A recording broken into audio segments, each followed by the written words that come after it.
আপনি কি এখনো আমাদের শোরুমটা চিনেন না? ঢাকা ইসলামপুর পাইকারি মার্কেট চিনেন না? ঢাকা ইসলামপুর আসবেন, প্যারাডাইস ভবনের দোতলা আসলে আনারকুলি পেজ, এই যে এখানে আপনি জমজমের কারি পাবেন মাত্র 499 টাকা করে পাইকারি দামে। মাত্র 499 টাকা করে পাইকারি নিতে পারবেন। হ্যাঁ, এই দেখেন ডিজাইনগুলো দেখেন, আমাদের কাছে কিন্তু হিউজ ডিজাইন আছে। আপনি এই জমজমের মধ্যে 300 ডিজাইন আছে, 300 ডিজাইন।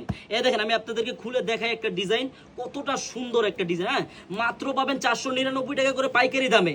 আমাদের থেকে কিন্তু সর্বনিম্ন আপু আপনি 10 পিস নিতে পারবেন, 10 আইটেম থেকে। মানে আপনি এক পিস করে সব আইটেম মিলিয়ে নিতে পারবেন। আমাদের কাছে 100+ আইটেম আছে। হ্যাঁ পুরা, যারা যারা পাইকারি নিতে চান আমাদের স্ক্রিনে নাম্বার দেওয়া থাকবে, ওই নাম্বারে যোগাযোগ করবেন সবাই। মাত্র 499 টাকা করে পাবেন পাইকারি দামে আনারকলি পেজ থেকে, ঢাকা ইসলামপুর থেকে। হ্যাঁ, এই দেখেন কত সুন্দর ড্রেস আর কত সুন্দর ওড়না, একবারে 5 হাতি ওড়না হবে, পুরা 5 হাতি ওড়না, একবারে নামাজি ওড়না হবে। এইসব ড্রেস আপনারা মার্কেট থেকে 800 টাকা 900 টাকা সেল করেন, কিন্তু আমার থেকে নিয়ে আপনারা সেল করবেন মাত্র 650 টাকা 700 টাকা। এই দেখেন এটার কালার হবে 3টা। হ্যাঁ, যার যেই কালারটা লাগে তাদের স্ক্রিনশট দিয়ে নিয়ে নেবেন। এই যে লাল কালার, কালো কালার, তারপর কমলা কালার আর জলপাই কালার। আর আমাদের শপের অ্যাড্রেসটা আমি আপনাদেরকে আবারও বলে দিচ্ছি, আমাদের শপ অ্যাড্রেসটা হলো ঢাকা ইসলামপুর প্যারাডাইস ভবনের দোতলায় আনারকলি পেজ। সবাইকে ধন্যবাদ।